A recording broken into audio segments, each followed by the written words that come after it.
I came across this right here on my Twitter timeline, and it's this meme of Kyle Rittenhouse and this guy saying, basically, as a German, he just doesn't understand. And my response to him would simply be something along the lines of, without saying that maybe you should look at your own nation's history, your own nation's failures, that you people will just never get it. Hang on. Why are we talking about the fact that this 25-year-old, 26-year-old alleged perpetrator, went to an Ivy League school when obviously he was so still financially precarious, or obviously we don't know, the facts will come out. But the fact that someone who is relatively... is that this right here is just more and more and more proof, much more of an affirmation of what I've been saying the entire time. The far left, the radical left, the leftists, they're never going to be taken serious. However, there is something that could eventually happen as a result of all this. It's something that I've mentioned before in previous videos. Just not so much this year here, especially in this very, very political season, because obviously you got to have certain takes out there that get out there to the general public so that way people are informed. However, I want you to think of this video as like part one of like a 4-video arc that will be concluded on Friday, where I talk about it in each phase. This one right here, of course, being the reaction. Video number 2, talking about a certain political figure that is going to see himself not being relevant here very soon. A continuation of said political figure in video number 3, which will be out on Friday. And of course, why it is that this unity grift, or this little unity talk, this little unity, how do I say this? This little unity spark that certain leftists out there, people who've been towing the left-wing line, are preaching, is just nothing more than another grift. But that right there will come later. Let's talk about this situation here. Before we get started, make sure you guys please hit the like button, subscribe, share the video. Also, please cut the notifications on. You guys can follow me on Facebook and Twitter, and let us go ahead and get into it. So we've had kind of an interesting week. On Monday, we had the Daniel Penny verdict, came out not guilty. I don't think we need to go too far into that, even though obviously you guys are seeing some stuff in the B-roll footage, the reaction to the verdict, and of course also the BLM race hustlers doing what they normally do. Crying race, that obviously did not go their way, so therefore they got to come out here, threaten violence, scream and holler, and raise hell about it, as you guys will see. For being loud, how about we do the same when they attempt to oppress us? Right. I'm tired. I hope they celebrate their Christmas while the Neely family is praying and asking God for comfort. Goddamn them and goddamn America. And of course, we got to go back to CNN, to Scott Jennings, because he had a bit of a back and forth on this issue. And guess what happened? Race, once again, got brought up. Congressional gold medal to recognize his heroism. I'm not asking you about anyone else. I think he ought to get medal. I think they ought to build a statue to this guy in New York City. I think that race, and I'm going to say it. I'm going to say the dreaded R word. Race plays a role in this, right? And so we see it. Yes, absolutely, because statistics say that. Wasn't there a similar case in New York City at the same time this was going on? That when people kill people who are white, they tend to get harsher sentences, especially if they're people of color. What about the Jordan Williams case? That is what happens in our criminal justice system. First of all, no, I'm not going to stop because race absolutely plays a role in this. I said, what about the Jordan Williams case here in New York? Same situation, African-American, gets on a subway, ends up killing a guy, grand jury tosses it out at the exact same time as the Penny case. What about Bernard? I've very much been a strong proponent of telling New Yorkers that if you continue to vote for the type of stuff that you're voting for, you're going to continue to get the results that come as a result of your vote. I've said that on several occasions. However, I have also said that if you can admit to the mistake, admit you were wrong, you got it wrong, and then try to correct it, then therefore I will, of course, give you credit for doing so. That's just how I operate, okay? But still, though, the point is this right here. People in the city of New York, people who live in cities like, say, Chicago, they're obviously dealing with the policies that they voted for. Some people will get duped. Some people will get lied to. Some people have a certain situation. They feel a certain way that they do, and they vote a certain way. But, of course, this past election cycle, the 2024 presidential election, was pretty much a great big giant F-you to not only the Democratic Party, but in a lot of ways to the far left. As I've been saying for a while, these two, that right there being the far left and the Democratic Party, are going to be joined at the hip no matter how much the Democratic Party tries to get rid of the woke left. I don't consider these people to be classical liberals, but of course there are also classical liberals out there who do in fact get caught in between all this. Now, I want to go ahead and say this before we go further, okay? Because we got this little bit right here from this Piers Morgan segment that we're going to be talking about here with Briahna Joy Gray. showing you exactly how crazy she is here in a second that we're going to be responding to, because of course it goes back to why it is nobody wants to work with these people, even people within their own party, and they're going to figure this out over the next 4 years. But they're obviously not classically liberal. What is the trope of the left? Empathy, right? Being able to empathize. These people are not empathetic, okay? And I understand, I did talk about this in a previous video, I do understand where people are coming at with the United Healthcare CEO and all the claims they get denied. 32%, that right there is way too damn much. Personally, I don't think any claim should get denied, but then again, at the same time, I'm also not a free healthcare guy, because I understand that a lot of things that happen in life as far as diseases are concerned can be prevented with good old-fashioned diet and exercise. I'm partially dealing with something myself right now that has come as a result of my lifestyle and being a little bit rambunctious and drinking a little bit too much and smoking a little bit too much. Not dying or anything like that, but it's obviously something that I have got to keep watch on, because once again, I got to have surgery going into the next year. Already had 2 of them, got to have surgery number 3, could have surgery number 4 sometime next year. All I know is that it's not fun, okay? If you smoke cigarettes all day, don't be surprised if 30 years later you don't show up to the doctor and they say, sir, we think you have stage 2 lung cancer, and you've got to go through all the testing and everything and all the treatment. Chemotherapy is one hell of a thing to have to deal with. I've personally seen it. So, you know, if you eat sugary you drink sugary drinks and eat sugary food, fatty foods all day, don't be surprised if you don't get fat. Don't be surprised if you have type 2 diabetes. At the end of the day, you knew what the hell the deal was, and you obviously knew the dangers of this, so therefore you are in fact at fault. But of course, there are some things that, quite frankly, you cannot prevent, things that are genetic and things that you will need health care for. And in an ideal world, everybody in the world would want their health care to be free. However, the point is this right here. We have a sick care system, not a health care system. But still, though, the debate on health care in the United States continues to rage. And of course, you've got people out there who cheer when a CEO of a healthcare insurance or a health insurance company gets assassinated. Now, here's the thing about that, and I've said this right before. This guy, Brian Thompson, he was shot in the dark, in the back. And yet, Luigi Mangione, and by the way, there's a lot of theories out there about him not even being the guy, but I'm not going to get into that stuff right now, because obviously that's another rabbit hole altogether. But suddenly this guy is a hero? Dude, you shot a man in the back in the heat of the night, in the dead of the night, if you want to say it. That's probably the better phrase. But you shot this guy in the back. And then to go on top of it, when you actually look into Mangione's past, his background, you find out that he was a snot-nosed rich kid who had mental issues. A lot like Briahna Joy Gray, who we're going to talk about here in a second. But still, though, there's nothing heroic about this. But the real reason why we're in the situation that we're in, the real reason why it is that nobody takes these people serious or ever will take these people serious, is because their parents brought them up wrong. But while obnoxious leftists like Taylor Lorenz, who really is just a liberal cat lady who's 40-some-odd years old, who's been getting rich off the drama, while people like her do in fact exist, while they do in fact drama farm, and they do cause the vast majority of the problems in this country, especially with them being themselves, the real true culprit is actually the parents, the people who actually raised them. They obviously brought them up wrong, and we're having to deal with their failure. So, yeah, there's that. Guys, I want you to pay very, very close attention to this conversation, which, by the way, of course, there'll be reaction to. But the reason why, and you guys obviously saw it, you've already been primed up with the CNN segments. You got to ask yourself a question. Do these people have a future? What exactly is their purpose going forward? Well, I did say it's a 4-video arc, but I'm definitely going to be saying what I'm going to be saying in each and every single one of those 4 videos in this video too, so go ahead and get ready for it. Let's look at this. Well, of tragedy, despair, and outrage in the United States of America. And that has to do with what Brian Thompson has chosen to do with his life, all right. what companies like United Healthcare have chosen to do to the American people. But just to be clear, before I go to Natalie to respond to that, do you feel any empathy for Brian Thompson and his family? I have infinite empathy for any individual as a person in their personal capacity. As his role as the CEO of United Healthcare, I'm afraid I'm with the overwhelming majority, bipartisan majority of the American people who say, I'm saving my empathy for people who are much more vulnerable and have caused a lot less harm. Right, so to be clear, you don't have any empathy for him after he was executed? I personally don't. Okay, that right there was about 45 seconds. Okay, about 45 seconds. Now, I'm going to replay part of that segment again right here for a second, because the question was about empathy. Do you empathize with this individual?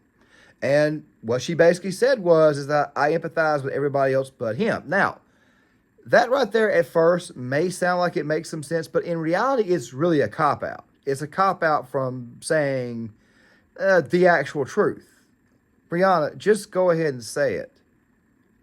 You hate the individual, you hate the man, you hate capitalists as a whole. I did a video on Briahna Joy Gray a long time ago, a while back, that I'll link in the description box, over the whole Palestine-Israel situation. This woman is an absolute loon. She is absolutely batshit crazy. But let me play this segment one more time for you guys, so that way you guys can hear that for context over the course of this conversation. For any individual as a person in their personal capacity, as his role as the CEO of United Healthcare, I'm afraid I'm with the overwhelming majority, bipartisan majority of the American people who say, I'm saving my empathy for people who are much more vulnerable, and have caused a lot. Right. Less So to be harm clear, you don't have any empathy for him after he was executed. I personally don't. Okay. Now, real quick, I want to say this before we go any further, okay? Because I'm trying to keep this video as short and sweet as possible, even though I know it's probably going to be longer than I want it to be. There was a conversation, a debate, actually, between Candace Owens and Destiny, okay? I'm going to link the tweet from Drama Alert in the description box because it's about 4 minutes long. And, of course, you can watch it on Destiny's stream or Candace Owens' channel, but I think it was right before she got fired from the Daily Wire. She went in there for roughly 4 or 5 minutes to this debate. She actually destroyed him the entire time they were on stream. It was absolutely ridiculous. It was ridiculous how bad Destiny got beat on that particular stream. But she basically told him to his face that you are an extremely obnoxious person. You see, when you have debates, when you have discussion, you're supposed to be a back and forth. You're supposed to be debating ideas. That is what you're supposed to be doing.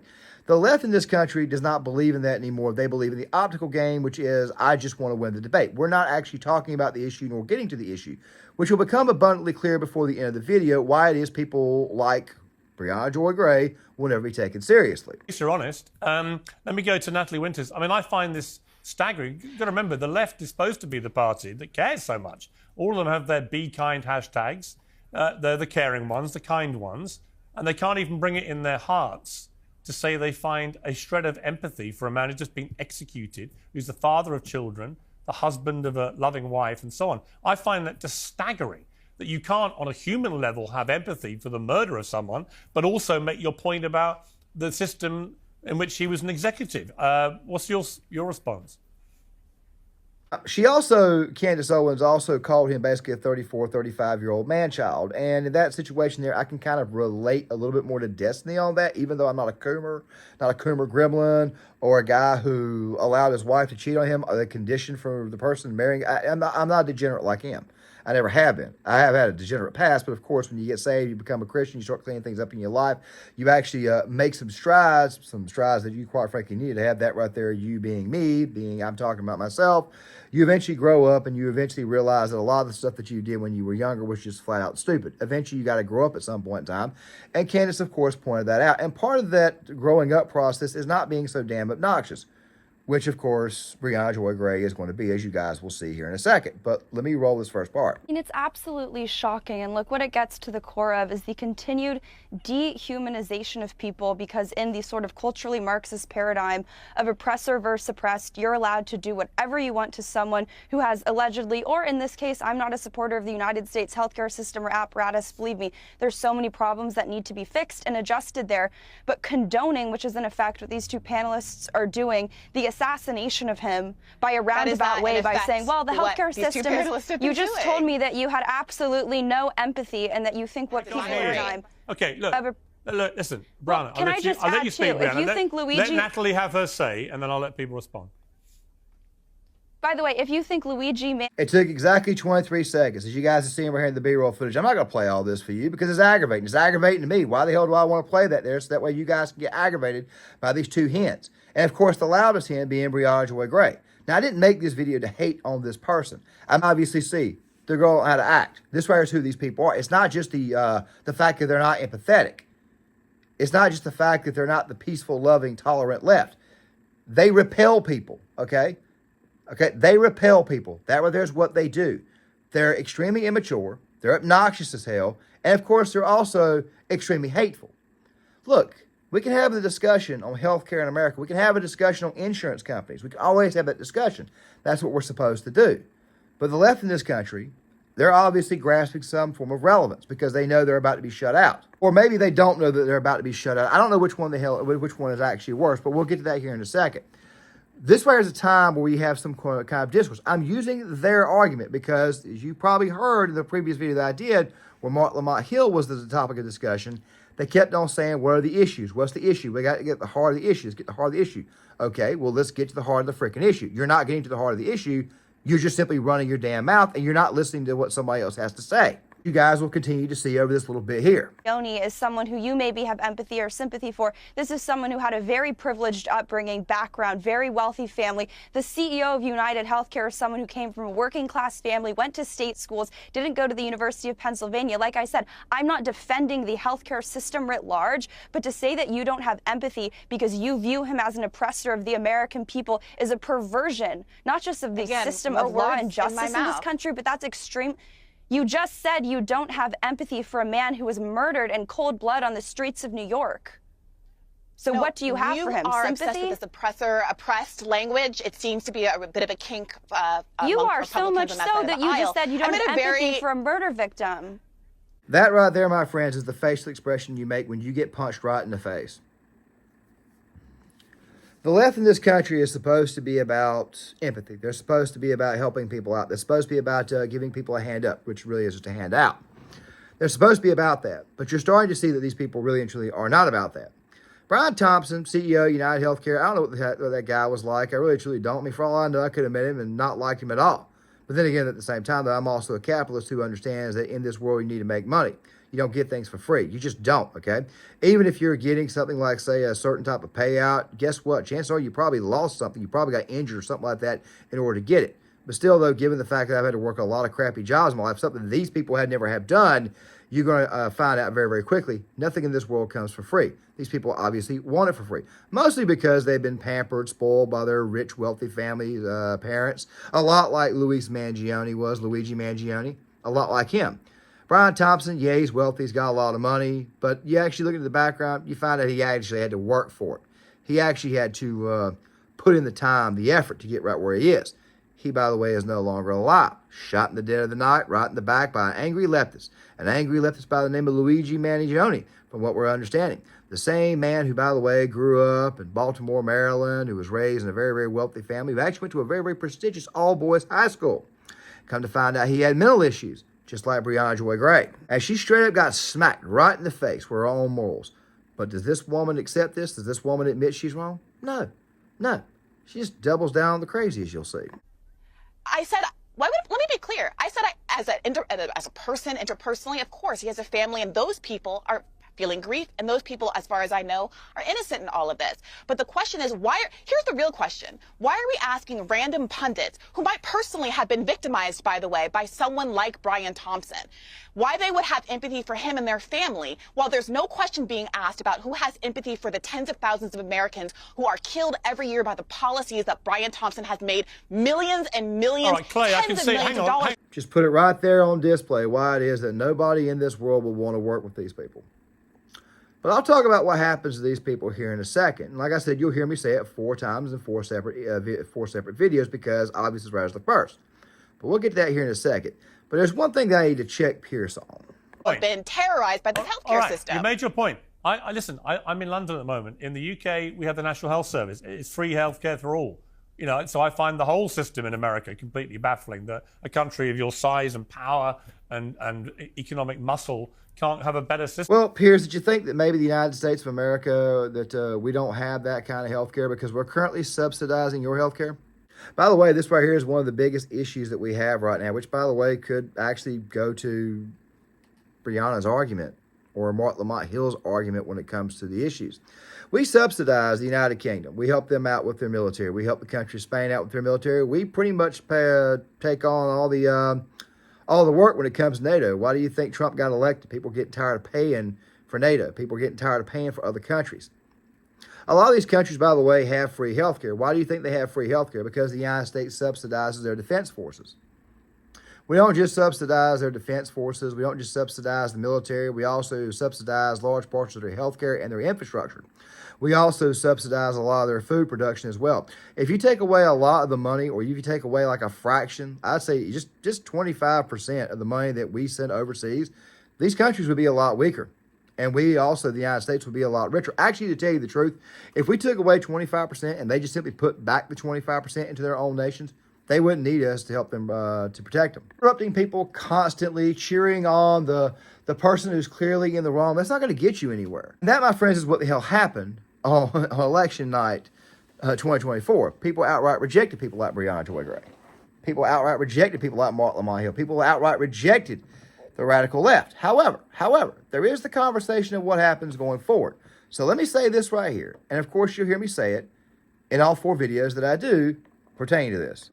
The point is this right here. Many people believe that you're about to see, right before Trump goes into office, a lot of people think that you're about to see a lot of chaos. And I do think that it's possible. Maybe we're kind of like in the calm of the storm right now, but we could in fact see that.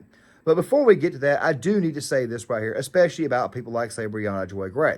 You see the obnoxious nature. You see the whining. You see the fact that these people are angry. You see that they're bitter. You see that they cheer on the criminal rather than the hero. They also victimize said criminal. They go out of their way to simp for the criminal. The American people have finally had enough of this right, and you saw it on election night. But still, these people have been pandered to religiously since Barack Obama came on the scene in 2008. Not directly, but of course, in Occupy Wall Street, he basically sided with them there. Not openly, but he basically sided with them. His politics led to what we're in now. And his failures even led to this right now, because there's actually a lot of people on the left who hate Obama just as much as people on the right. The fact of the matter is that these people have been radicalized. They have been beaten in an election, and they know that they're going to get beaten. They probably don't know it yet because they believe that they can control the Democratic Party going forward, because the Democratic Party is, of course, tied to them at the hip, not realizing that ultimately they're going to bring down the Democratic Party and be the death of them. You're probably going to be asking yourself what happens to them going forward. Well, they become absolutely irrelevant. Unless they find a way to unite and create their own coalition. Yes, I'm saying right now you're going to see a lot of these white liberal leftist types reform into their own coalition, but eventually at some point in time they're going to split off away from the Democratic Party. And that right there means that they're going to get what they want. They're going to get their representation in Congress. They're just not going to get much of it, meaning that they're going to be a super minority.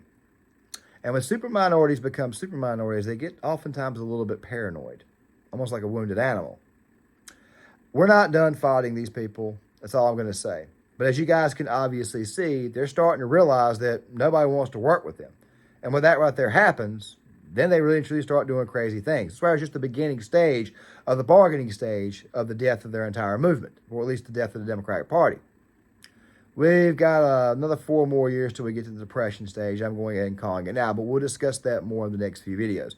Make sure you guys please hit the like button, subscribe, share the video, sign off in the comments, and I'll see you guys later.